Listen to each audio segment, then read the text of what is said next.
नमस्कार, बहुत welcome viewers आपका। आप देख रहे हैं आपका शो कॉफी पर कुरुक्षेत्र। मैं सौरभ शर्मा आपके साथ और आज जो है हम लोग बात करने जा रहे हैं इस प्रोग्राम के अंदर राहुल गांधी की। लेकिन राहुल गांधी ऐसे लीडर, राहुल गांधी का प्रचार क्या चल रहा है, कैंपेन में क्या हो रहा है, उसकी बात नहीं करेंगे, वो तो हम लोग करते ही रहते हैं। आज हम राहुल गांधी की personality, Rahul Gandhi as a person, individual, Rahul Gandhi क्या है। कोई कहता है राहुल गांधी की फिटनेस की कोई बात बहुत करता है, राहुल गांधी सिक्स पैक्स रखते हैं। राहुल गांधी रिश्ते निभाने में कैसे हैं, उनके दोस्त कौन हैं, राहुल गांधी घूमने कहाँ जाते हैं, बातचीत करने में कैसे हैं, क्या शौक है राहुल गांधी का। आज ये हम लोग थोड़ा सा इसको डिस्कस करेंगे क्योंकि उनकी जो पर्सनल लाइफ है, पर्सनल लाइफ इस सेंस में नहीं कि हम कोई बहुत अंदर की बात करें, लेकिन जानना चाहते हैं ना इंडिविजुअल के बारे में, भाई क्या है। जैसे मोदी जी के बारे में सब जानते हैं, परिवार साथ रहता नहीं है, माता जी को एक आध बार लेकर के आए हैं यहाँ दिल्ली में, उनके स्वास्थ्य लाभ के लिए लेकर के आए थे। माता जी का देहांत हुआ तब गए थे, उनके भाइयों को हम लोग सब आया मीडिया है कि भाई क्योंकि प्रधानमंत्री के भाई हैं तो हम पहचानते हैं, तो इनको उनके बारे में सबको सब मालूम है। राहुल गांधी के बारे में इतनी बातें नहीं मालूम है। आज वो बातें बताने के लिए हमारे साथ मेहमान है शहजाद पूनावाला। अब भारतीय जनता पार्टी के राष्ट्रीय प्रवक्ता तो हैं ही साथ साथ, ये बहुत स्वागत शहजाद। लेकिन कांग्रेस में रहे हुए, राहुल गांधी के साथ इनकी कई मुलाकातें हैं, बातचीत है और एक दूर का रिश्ता भी है। ये राहुल गांधी के रिश्तेदार लगते हैं। मैं बताऊंगा आपको राहुल गांधी के रिश्तेदार कैसे लगते हैं। दीपक चौरसिया जी हमारे साथ हैं। दीपक जी बहुत स्वागत है आपका। और हमारे पॉलिटिकल एडिटर देवेंद्र पराशर जो है वो भी हमारे साथ है। राहुल गांधी रिश्तेदार है ना आपके? अगर एक तरीके से देखा जाए तो वो मेरे भाई के रिश्तेदार है, मेरे तो नहीं है, मेरे सगे भाई के रिश्तेदार हुए तो ठीक है, मेरे सगे भाई के रिश्तेदार है। पर यही तो शहजाद पूनावाला के सगे भाई तहसीन पूनावाला की मिसेस जो है मोनिका पूनावाला, और वो रॉबर्ट वाड्रा की कजन है। हाँ। रॉबर्ट वाड्रा की फर्स्ट कजन है रॉबर्ट वाड्रा की। और रॉबर्ट वाड्रा राहुल गांधी के जीजा हैं, तो बन गया ना सर्कल पूरा। मैंने कहा कि एक शॉर्ट फॉर्म इन्होंने मुझे बताया था इस रिश्ते को समझने का। चलिए वो नहीं बोलते, लेकिन अब मुझे पता नहीं कि आप मुझे सबसे आसानी में सौरभ वो समझ में आएगा। अगर बता ही दीजिए कोई बात नहीं, इसमें क्या है। तो मतलब रिश्ते तो मैंने सिंपल यही कहा ना कि इनके साले के साले हैं राहुल गांधी, इतना नजदीकी रिश्ता है।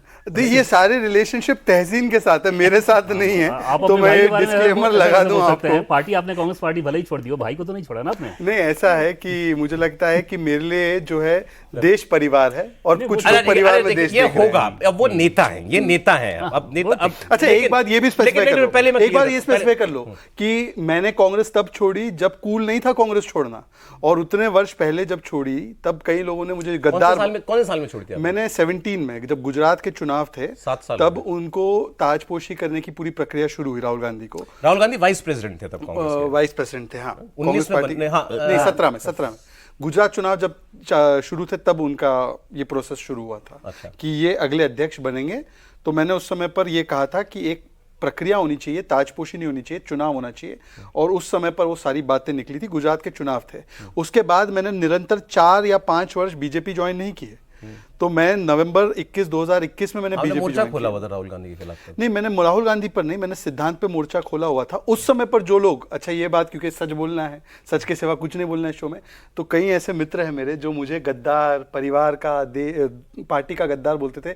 आज वो लोग मेरे साथी भी बन चुके हैं। अब पूछते नहीं आप उनसे कि तब तो बड़ा नहीं, मुझे लगता है कि चलिए मैं उनसे कम उम्र का हूं, पर पहले ही मैंने देख लिया था कि राहुल आप एक काम करना, जब भी हम लोग बातचीत करें ना, तो जब आपको लगे कि हम राहुल गांधी के रिश्तेदार से बात कर रहे हैं, तो आप ये निकाल देना गले से।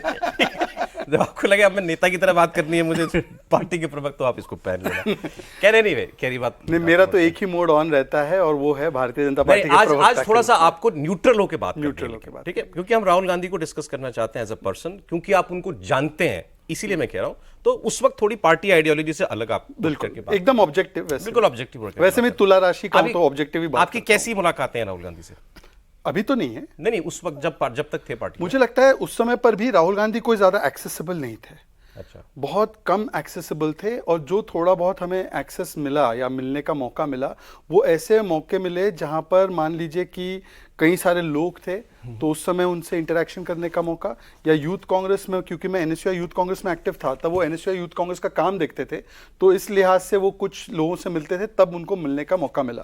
पर उस समय पर भी जो वो बातें करते थे, जो वो बातें बोलते थे, और क्रियान्वयन उसका जो होता था, उसमें इतना बड़ा गैप होता था, तो तभी लगता था कि कैसे है ऐसे, मतलब जैसे आपने बोला कि पार्टी के इंटरेक्शंस में मुलाकात होती थी उनसे, he behaves like a boss, party का बॉस। राहुल गांधी बहुत इनसिक्योर व्यक्ति है, बहुत ज़्यादा इनसिक्योर व्यक्ति है, और वो इनसिक्योरिटी इसलिए आती है क्योंकि उनकी क्षमता और काबिलियत में तो वो इतनी नहीं है, परंतु वो उस पर काम भी नहीं करना चाहते हैं। मैं आपको 2-3 उदाहरण देता हूँ। एक सिक्योर व्यक्ति जो होता है, अगर उससे मान लीजिए कि उसको अच्छा भाषण देना नहीं आता, तो सिक्योर होगा तो वो 10 ऐसे लोगों को साथ में रखेगा जो उसको उसमें मदद कर सके।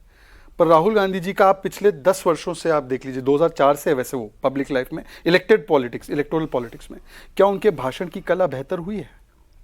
और यही चीज आप बाकी सब छोड़ दीजिए, नरेंद्र मोदी जी जो पहले से बहुत अच्छा भाषण देते थे गुजराती में, जब वो गुजरात के मुख्यमंत्री थे तब से उनकी अच्छी बोलने की कला, उससे भी पहले से अच्छी बोलने की कला, उनके भी भाषणों में जो आप मार्क्ड इंप्रूवमेंट 2014 से लेकर 2024 में देखेंगे, जबकि वो प्रधानमंत्री बन चुके हैं। मैं बहुत एनालिटिकली बोल रहा हूं, आप बोलिए। नहीं, आप बोलिए। जैसे आपने दूसरी कहा, बात, क्या राहुल गांधी की बोलने की कला उनकी सुधरी है? बहुत से लोगों को लगता है आजकल बहुत कॉन्फिडेंट लगते हैं राहुल गांधी बोलते हुए। अभी जैसे उन्होंने क्या बोला कैंपेन में, उन्होंने कुछ दिनों पहले क्या बोला था, लिख के रख लो, लिख के रख लो, तूफान आ गया, आएगा यूपी के अंदर, आ रहा है, साफ हो रही है भाजपा। मैं ये नहीं कह रहा हूं कि ये बातें वो पहले नहीं करते थे, समहाउ ऐसा कुछ ऐसा लगने लगा है कि हाँ, एक कुछ यार आदमी कॉन्फिडेंस कुछ बढ़ गया है। नहीं, अब इसके पीछे उनके पास कोई इनपुट है कि कुछ हो रहा है चुनाव में, ऐसा कुछ हो गया, कोई पॉजिटिव फीडबैक उनको मिल गया हो, किसी को अच्छी खबर मिलती है तो अपने आप उत्साह बढ़ जाता है ना, मुझे नहीं मालूम। नहीं, अगर ये भाषण की कला में इतना इंप्रूवमेंट हुआ है तो मुझे बता दीजिए। मैं ये भी नहीं कह रहा हूं, मैं कह रहा हूं कॉन्फिडेंस ओनली। नहीं, कॉन्फिडेंस होना या ये ओवर कॉन्फिडेंस होना या ये बिना किसी धरातल के अपने आप को इस प्रकार से कॉन्फिडेंट रखना, ये दोनों अलग अलग चीज है।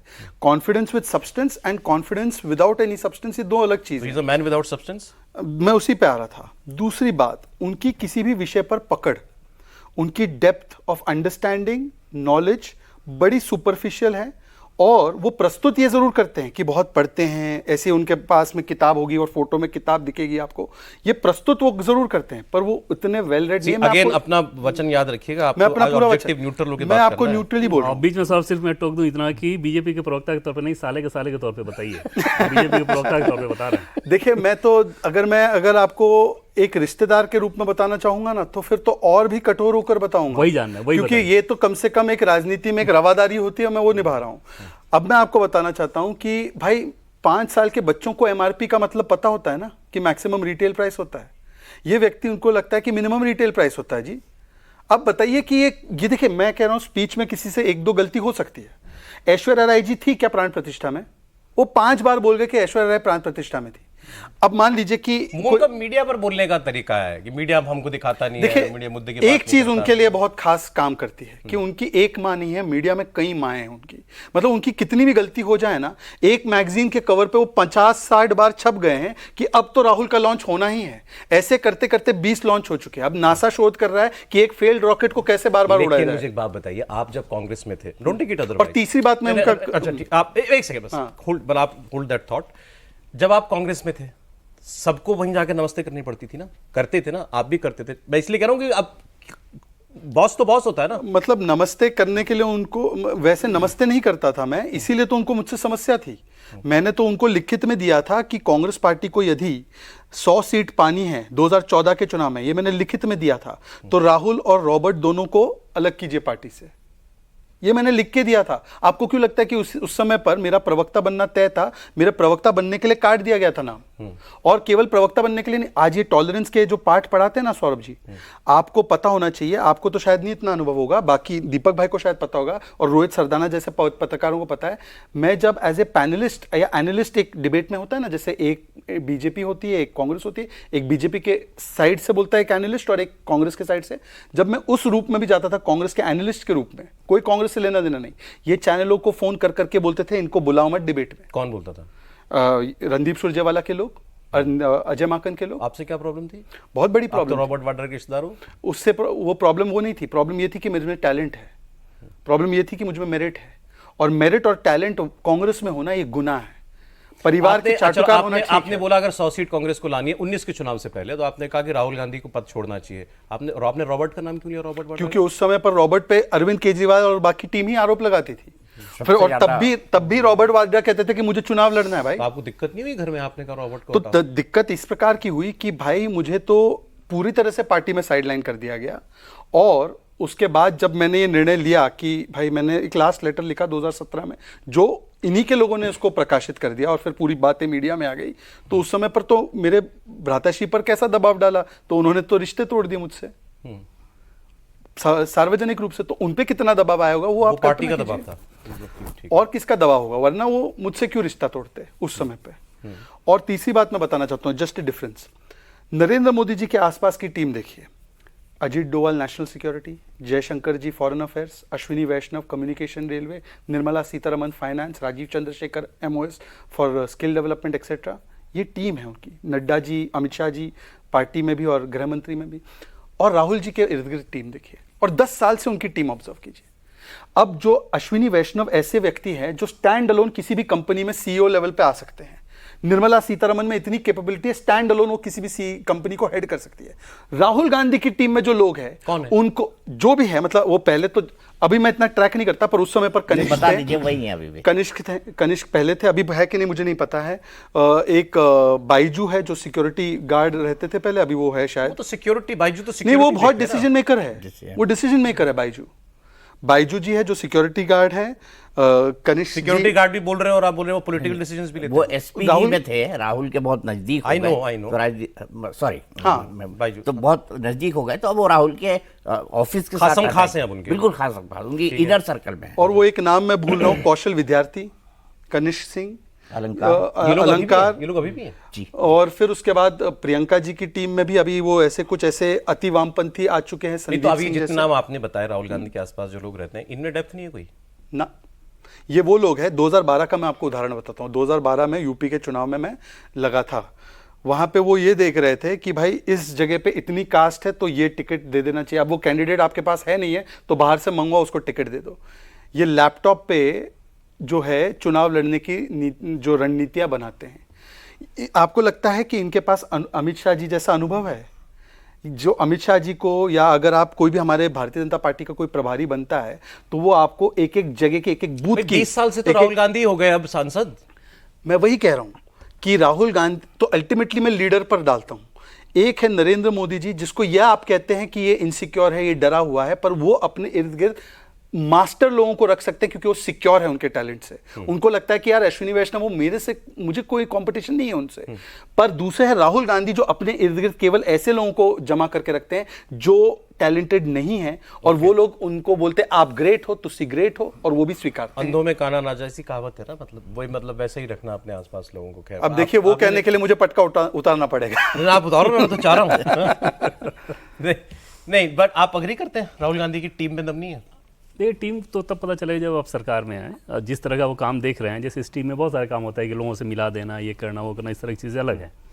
अदरवाइज समस्या मुझे टीम में नहीं लगती, समस्या राहुल गांधी में लगती है। और दोनों प्रधानमंत्री नरेंद्र मोदी और राहुल गांधी से अगर आप तुलना करें तो एक उदाहरण देकर मैं आपको समझाऊं कि कांग्रेस पार्टी या अपोजिशन के बहुत सारे नेता, उनमें कुछ बड़े नेता भी हैं जो कि प्रधानमंत्री मोदी से मिलते हैं और व्यक्तिगत तौर पर उनकी ज़बरदस्त तारीफ करते हैं।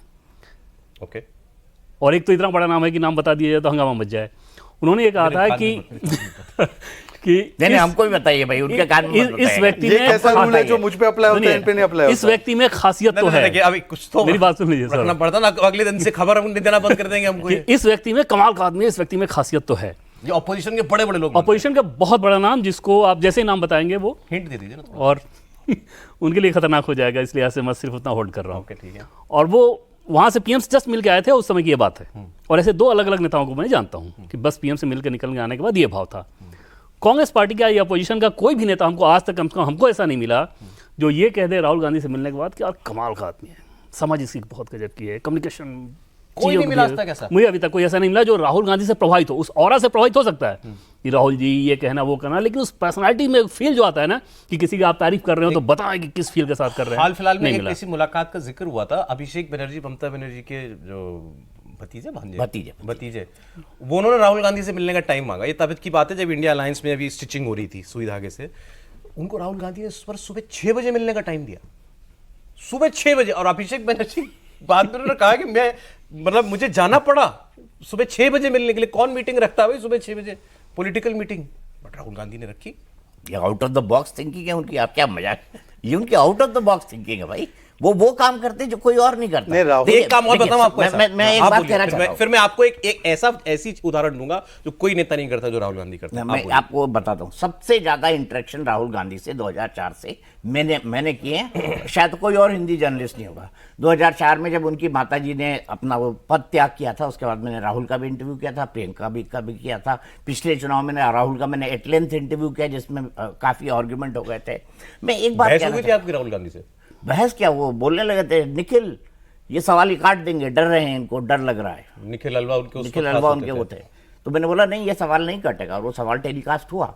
हालांकि राहुल गांधी उसमें, मैंने उनसे पूछा कि क्या राफेल आप खत्म कर देंगे डील, तो उन्होंने बोला ये तो मैं सरकार में आऊंगा तो पता करूंगा कि राफेल में गलत हुआ है कि नहीं हुआ है। बहुत अच्छा हुई थी। ये उनका जवाब था। मतलब आपने पूरे आरोप लगा दिया, आपने चौकीदार को चोर बोल दिया।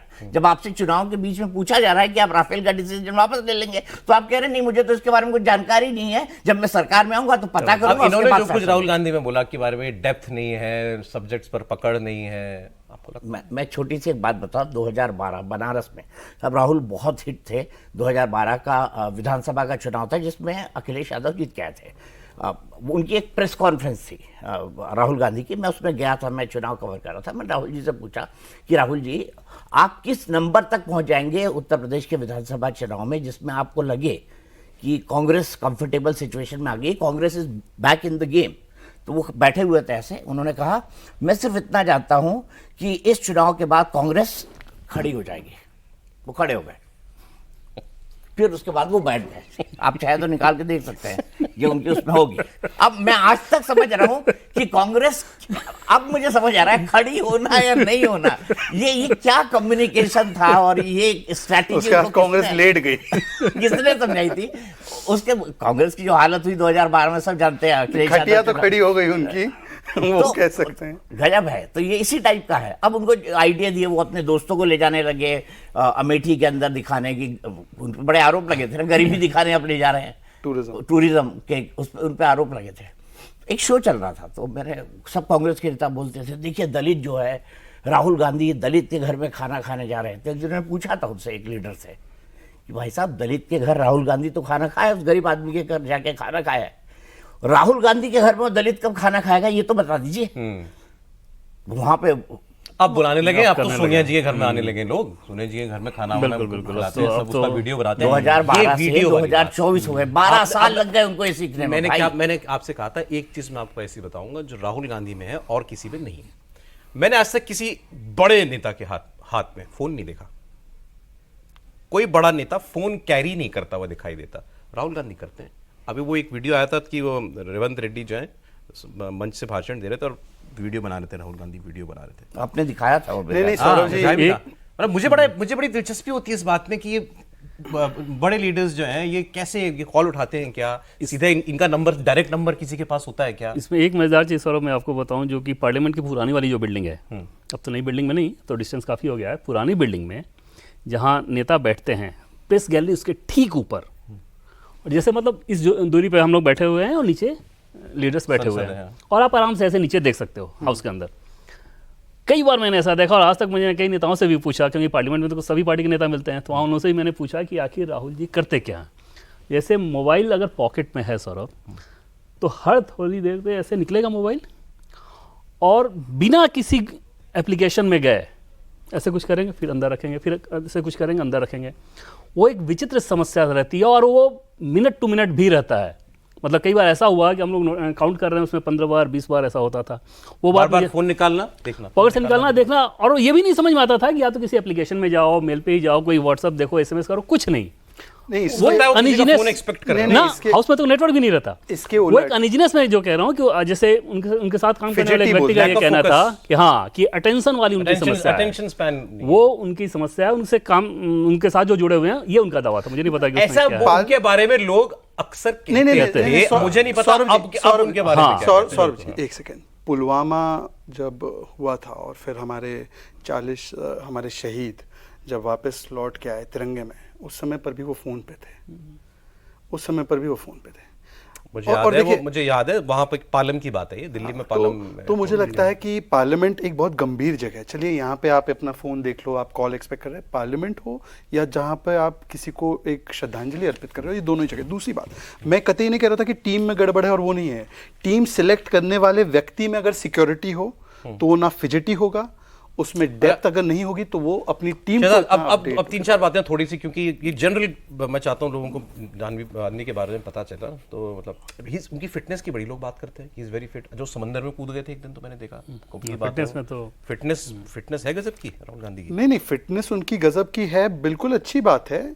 उनके एज के लिए उनकी फिटनेस अच्छी है, पर फिटनेस रखने के लिए देश की जनता आपको लीडर नहीं बना रही ना। देश की जनता जिम मैं ट्रेनर इसलिए नहीं पूछ भी नहीं रहा कर रही हूँ, है। ये मतलब मैंने नहीं, कहा था ना एक कि आज सेकंड। उनको एज अ पर्सन जानना नहीं, है नहीं, ना। मैं person तो की ही इज अ तरफ- फिटनेस फ्रीक।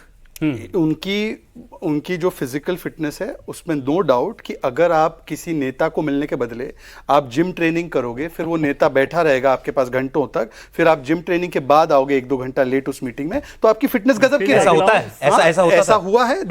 पराशर जी की जब स्माइल ऐसे चौड़ी होने लगती है ना, तो आप समझ जाइए कि शहजाद सच बोल रहा है। नहीं, लेकिन मैं फिर से याद दिलाना बड़ा नेता चाहूंगा, वेट कर रहा था उनका और राहुल हाँ, गांधी वो जिम कर रहे थे। वो सौरभ, लेकिन मैं फिर याद दिलाना चाहूंगा कि साले के साले की तरह बताइए ना, फिर आप प्रवक्ता की तरह बताने लगे। इन कमियों क्यों बताना? देखिए, मुझे लगता है कि ये एक्सेप्ट कीजिए कि फिटनेस के मामले में उनका लेवल बहुत अच्छा है। उनका लेवल अच्छा है, पर देश की जनता पीएम देख रही है, Yes. जिम ट्रेनर नहीं देख अरे रही। राहुल गांधी के दोस्त कौन है? मुझे जहां तक याद है, क्योंकि मैं इतना मुझे एक्चुअली, मैं आपको एक ईमानदारी से बात बताऊं, जब मैं कांग्रेस में भी था तभी भी मुझे राहुल गांधी अपस्टार्ट जिसको कहते हैं, स्टार्टअप मोदी जी करते हैं, अपस्टार्ट जिसको बोलते हैं, मुझे अपस्टार्ट लगते थे। वो गंदा शब्द नहीं है, अपस्टार्ट होता है मतलब कि नूब, जिसको मोदी जी ने भी कहा है गेमर्स की भाषा में। तो मैं कभी भी इंप्रेस नहीं था। ये हमारी मजबूरी थी कि वो हमारे general secretary incharge youth Congress के थे, तो पाला पड़ता था। उनके दोस्त जैसे एक समीर शर्मा होते थे, कैप्टन शर्मा के बेटे, उनके काफी कैप्टन अच्छे, सतीश शर्मा के बेटे। कैप्टन सतीश शर्मा जो अब नहीं रहे हैं, उनके बेटे उनके अच्छे मित्र हैं। उतना ही मुझे पता है कि वो या तो ओबरॉय होटल में या खान मार्केट में उनके हर दूसरे हफ्ते ये लोग डिनर के लिए वगैरह जाते थे। पर मुझे इससे कोई इंटरेस्ट नहीं था। मुझे तो लगता था कि कहाँ हमारी पार्टी में कोई ठीक है, अच्छा बड़े थोड़े नेतृत्व है। मतलब थोड़े अंग्रेजी सिस्टम में तो पले बड़े मुझे लगते हैं वो, लेकिन आप लोगों को लगा उनसे बात करने के बाद कि मतलब एक होता है ना, जैसे मोदी जी मतलब खांटी देसी आदमी है यार, मिट्टी से निकला हुआ आदमी है।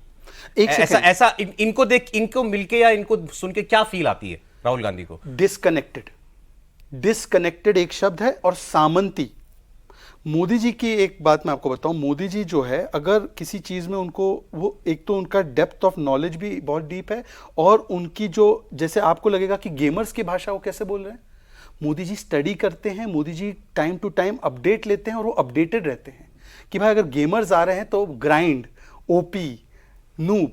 राहुल गांधी उनसे यंग है, पर वो कभी भी ऐसी भाषा नहीं बोल सकते। हालांकि राहुल गांधी गेम्स खेलते होंगे, पर वो नहीं कर सकते क्योंकि कनेक्टेड नहीं है वो। तो कनेक्टेड नहीं है मतलब क्या, इनको इश्यूज की समझ नहीं है, देश के इश्यूज की?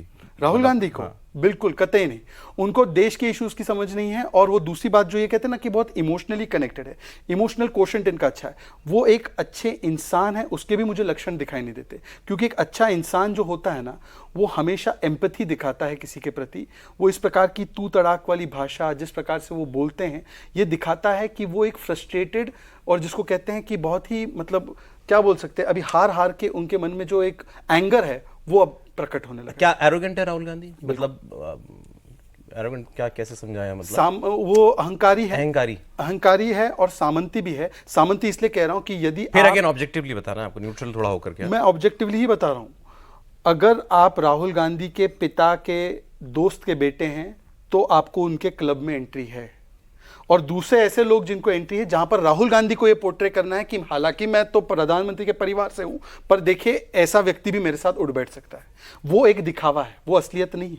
राहुल गांधी ना उनके साथ उठते हैं ना बैठते हैं, वो दिखावट है। असलियत में वो जिनके साथ है वो केवल वो कोजी क्लब से है जो उनके परिवार के मित्रगण हैं, उन्हीं के साथ वो उठते बैठते हैं, बातचीत करते हैं। इसलिए हिमंता बिस्वा शर्मा को जैसे ट्रीट किया। मैं इसमें बड़ा सिंपल बात कहना चाहता हूँ, और मैंने इसको 2004 से लेकर अभी तक महसूस किया है बहुत अच्छे तरीके से।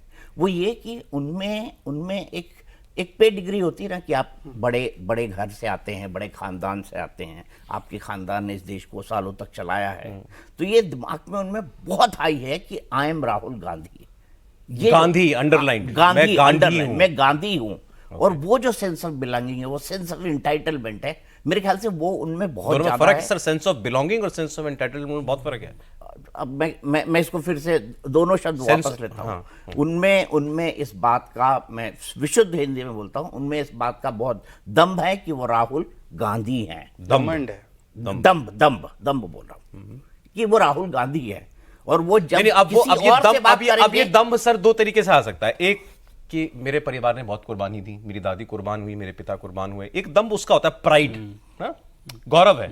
एक दम ये होता है, अरे मैं नेहरू, इंदिरा गांधी, राजीव गांधी, मैं प्रधानमंत्रियों के खानदान से हूं। ये दूसरी वाली बात मैं कह रहा हूँ। दूसरी वाली बात, जब सड़क पे किसी को पकड़ा जाता है और वो बोलता है ना, तू जानता है मैं किसका बेटा हूँ, वो है।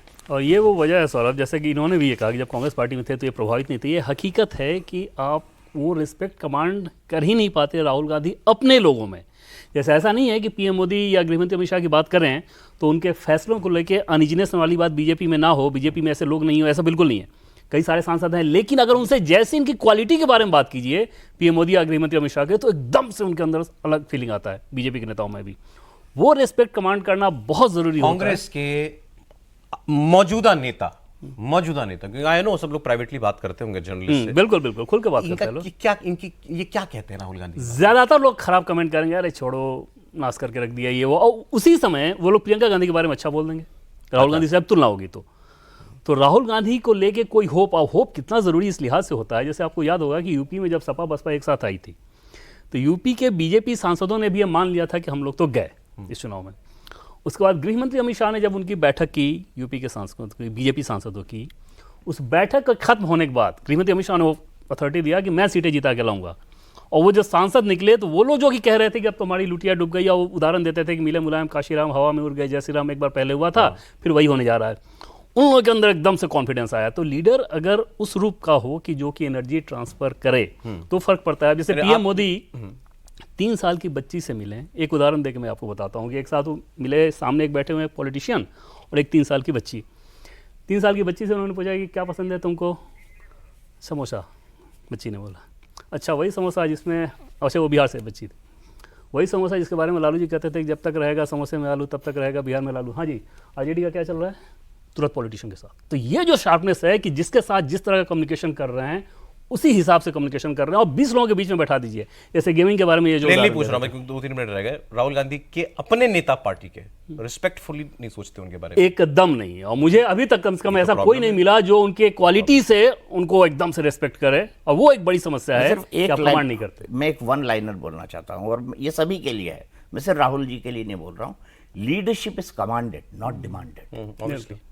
बस यही प्रियंका कमांड कर लेती है रिस्पेक्ट। मैं इनके लिए एक वाक्य बोलूं, बंद मुट्ठी लाख की खुल गई तो खाक की, और जब खुलने लगी तो दिख गया कि क्या है असलियत। आप राहुल के लिए बोल रहे हैं, प्रियंका के लिए बोल रहे हैं? प्रियंका के लिए बोल रहा हूं। नहीं, राहुल से तुलना करके देखिएगा तो वो बेटर नजर है। मतलब ऐसे लोग मिलते हैं जो कि बोलते हैं कि दूर से हम लोग ये दूर के ढोल सुहावने, हाँ ये हमें लगता है, पर मैं आपसे कहूं कि it is a choice between 2 people who are competing for, कि बॉटम ऑफ द बैरल में कौन है वो है राहुल। कभी इस इलेक्शन में ज्यादातर लोगों का मानना है कोई चैलेंज नहीं है मोदी जी को। Rahul Gandhi on the trout ये तीसरा इलेक्शन हारेंगे, क्योंकि जब वो पार्टी को कमांड कर रहे हैं। आपको पार्टी में उनके खिलाफ जो आपने काम किया था आज से 7 साल पहले, पार्टी में चुनौती दी थी, आपको लगता है कि लोग राहुल गांधी के ऊपर के खिलाफ खड़े होंगे? नहीं खड़े होंगे, केवल केसी वेणुगोपाल और जयराम रमेश इन दोनों के खिलाफ कुछ बगावत करके फिर बोलेंगे कि राहुल जी ठीक है, ये दोनों गड़बड़ आदमी थे, और उनको कहकर किनारा करके राहुल जी को फिर से स्थापित कर दिया जाएगा। क्योंकि अभी कांग्रेस में पार्टी वर्कर नहीं बचे, वहां पे 2 कैटेगरी के लोग हैं। एक है शेयर होल्डर, मतलब share holder of the party कौन है, ये 3 परिवार के सदस्य, और दूसरा है शू होल्डर। तो शेयर होल्डर और शू होल्डर है। अब शू होल्डर इसलिए हैं क्योंकि कांग्रेस एक कबीला स्ट्रक्चर है, बीजेपी एक डेमोक्रेटिक स्ट्रक्चर है। बीजेपी में हर डिसीजन को मनवाने के लिए बड़ी कंसेंसस बिल्ड करनी पड़ती है। कांग्रेस में कबीला सिस्टम है। एक गांधी परिवार का वाड्रा कबीला है एकदम ऊपर, अफगानिस्तान का कबीला आपने देखा, तो वो कबीला ऊपर है। फिर छोटा दिग्विजय सिंह का कबीला हो गया, एक कमलनाथ जी का कबीला हो गया, एक सचिन पायलट जी का कबीला, ये छोटे छोटे कबीले हैं। और वो कबीलों में एक अंडरस्टैंडिंग है कि मैं आपसे अकाउंटेबिलिटी नहीं मांगूंगा जब आप चुनाव हारोगे, आप हमसे मत मांगेगा जब हम गहलोत जी राजस्थान में हारेंगे। गहलोत जी का कुछ करा क्या इन्होंने? ठीक है। और गहलोत जी कभी क्या इस्तीफा मांगेंगे या किसी का? तीसरा लोकसभा चुनाव हारे अगर राहुल गांधी, तब भी कोई चुनौती उनको पार्टी के अंदर कोई चुनौती नहीं आएगी। और अब बोलेंगे कि अब ये जो दो पार्टी को बर्बाद कर रहे थे इनको हटा दिया गया, अब राहुल करेगा। और मीडिया का भी कुछ इकोसिस्टम, जो मीडिया मदर है इनकी, वो उनके लिए मैगजीन कवर के Rahul is coming, new Rahul 3.0 is coming. चलिए, ये शहजाद पूनावाला ने, अच्छा इन्होंने वादा किया था कि मैं जो बोलूंगा सच कहूंगा, ईमानदारी से कहूंगा, तो उम्मीद करते हैं जो जो कह रहे होंगे राहुल गांधी के बारे में ये निष्पक्ष भाव से कह रहे होंगे। तो आपने आज बहुत कुछ जाना राहुल गांधी के बारे में। बहुत शुक्रिया शहजाद पूनावाला, बहुत शुक्रिया दीपक जी का, देवेंद्र बहुत धन्यवाद आपका।